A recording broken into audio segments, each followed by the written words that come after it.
Hai halo Pisces, apa kabarnya? Ini adalah video prediksi buat zodiak kamu di bulan Juli 2022. Namun sebelum kita mulai, perlu dipahami bahwa reading ini bersifat sangat general, jadi mungkin saja resonate, mungkin juga tidak. Untuk bacaan yang jauh mendekati pribadi kamu, kamu boleh melakukan reading melalui alamat email yang ada di kolom deskripsi. Oke, kita mulai. Jadi di reading kali ini kita akan ngebahas beberapa aspek seperti percintaan, keuangan atau karir, dan hubungan kamu dengan keluarga.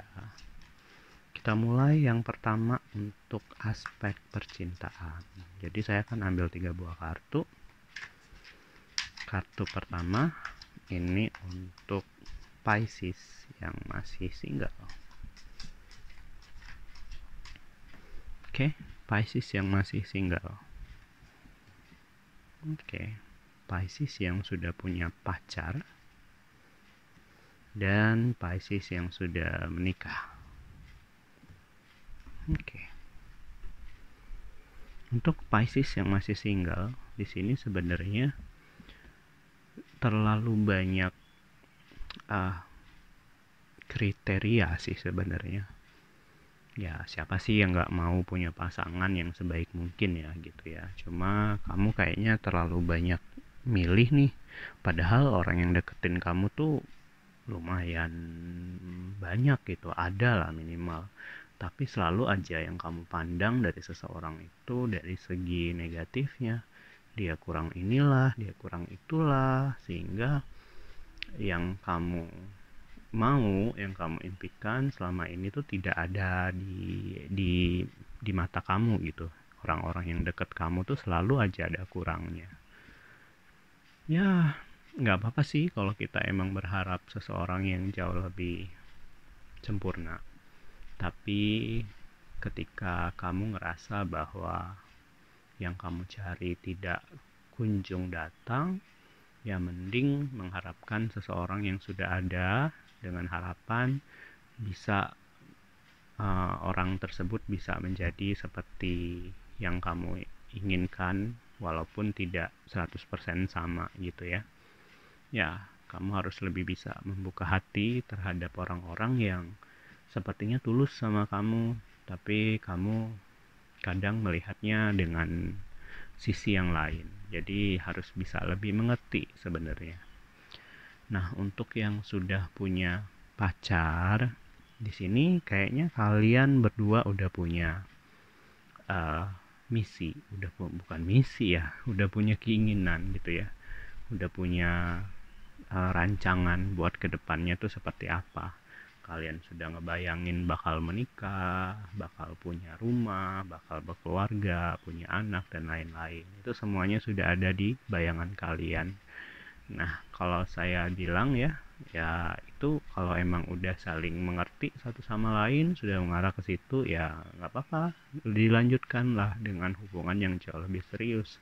Tapi ketika kamu masih ada sedikit keraguan, entah karena ya mungkin masalah pekerjaan pasangan belum mapan, atau masalah yang lain ya, masalah sifat yang tidak disukai sama pasangan, ya itu lebih baik dipikirkan secara mendalam, karena yang kalian harus perhatikan itu dalam rumah tangga tuh nggak cuma bahagianya aja, pasti ada hal-hal di mana kamu harus menghadapi suatu masalah dan harus menyelesaikannya secara bersama-sama dengan sikap yang jauh lebih dewasa dan lebih bijak. Nah, untuk yang sudah menikah, nih Pisces, kayaknya masih di tahap yang kamu sudah mulai sangat ingin sesuatu yang lebih tenang, yang lebih nyaman untuk dijalani, karena mungkin selama ini kamu terlalu banyak lika-liku di kehidupan rumah tangga kalian, jadi kamu kayak sekarang udah dibilang cuek enggak, cuma kayak lebih tahu lah untuk memposisikan diri terhadap masalah-masalah kecil ya, agar tidak menjadi sesuatu yang besar. Ini sebenarnya udah sangat-sangat bijak ya, sesuai sama gambar kayak ada biksu yang sudah berumur tua dan tahu banyak pengalaman dan tahu untuk meredam masalah, tahu untuk menghapus semua emosi, menghapus semua nafsu untuk amarah dan lain-lain. Itu udah suatu langkah yang sangat-sangat baik. Oke, kita lanjut ya. Pisces untuk aspek keuangan atau karir. Saya akan ambil 2 buah kartu. Kartu pertama ini untuk Pisces yang belum bekerja. Oke.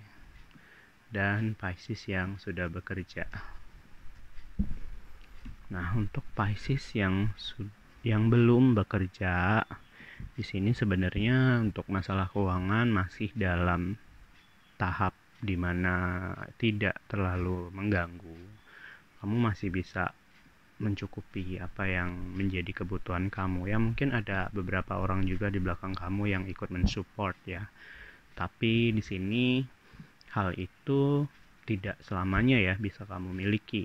Jadi mungkin dalam waktu dekat ke depannya nanti ini bakal sedikit merepotkan kamu sebenarnya. Jadi sebisa mungkin kamu harus usahakan dari sekarang gimana caranya kamu bisa membuat keuangan kamu jauh lebih baik, atau dimulai untuk cari kerja, atau dimulai untuk mulai bisnis. Jadi mulailah untuk berusaha sekuat mungkin ya, karena di sini kayaknya terlalu banyak nyantai. Ya mungkin ada pembelaan kayak aku udah berusaha loh, padahal usaha yang kamu maksud itu nggak ada apa-apanya. Kamu kayak baru melangkah 1 langkah gitu, tapi kamu udah menganggap itu sebagai usaha yang lebih. Kamu harus lebih lagi untuk berusaha dan ya semampu kamu, sebaik kamu mungkin gitu ya. Jangan males-malesan juga gitu.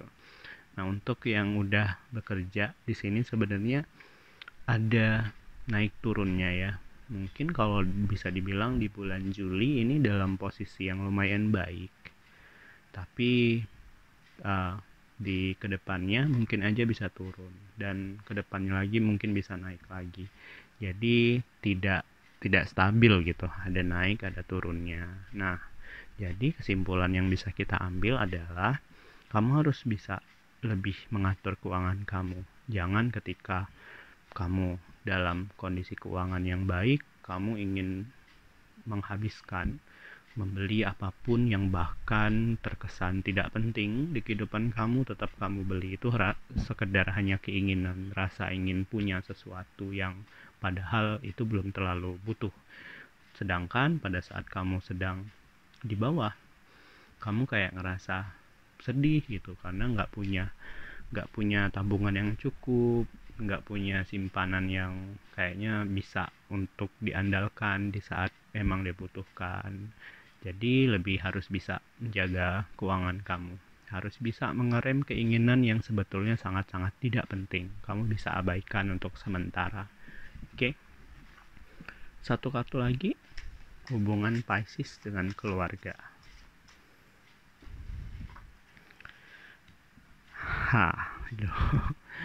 Sebenarnya ya, kalau kamu sedang merasa sedih, kadang ya kita itu nggak punya keberanian atau masih merasakan kecanggungan yang sangat ketika menceritakan hal-hal yang menyedihkan atau hal-hal yang mengarah kepada masalah kepada keluarga. Ya kadang ya memang ada beberapa orang yang emang tidak terlalu dekat sama keluarga, jadi untuk menceritakan segala hal tuh kayaknya tertahan gitu. Nah ini kayak kejadian di kamu.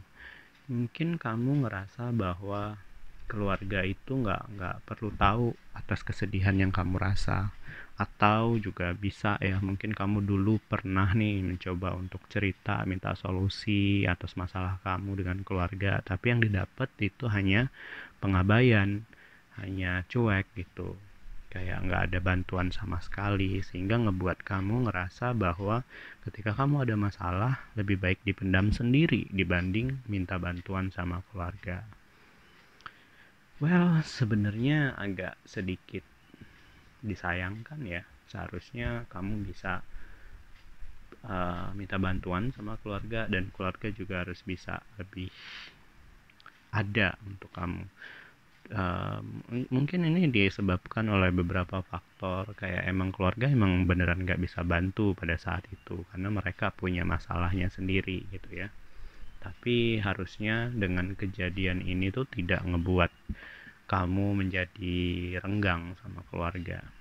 Ya, sebenarnya kamu harus bisa mengatur uh, intensitas untuk komunikasi sama keluarga. Jadi segala hal mungkin bisa diceritakan, dan mungkin keluarga juga bisa menjadi solusi utama untuk permasalahan yang kita hadapi.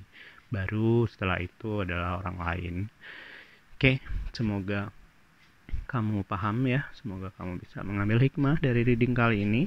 Silahkan like jika suka video ini. Jika ada yang ingin ditanyakan, yang ada ingin dicurhatkan, boleh kirimkan curhatan kamu melalui alamat email yang ada di kolom deskripsi. Saya Arul Ong, sampai ketemu di video selanjutnya. Dadah!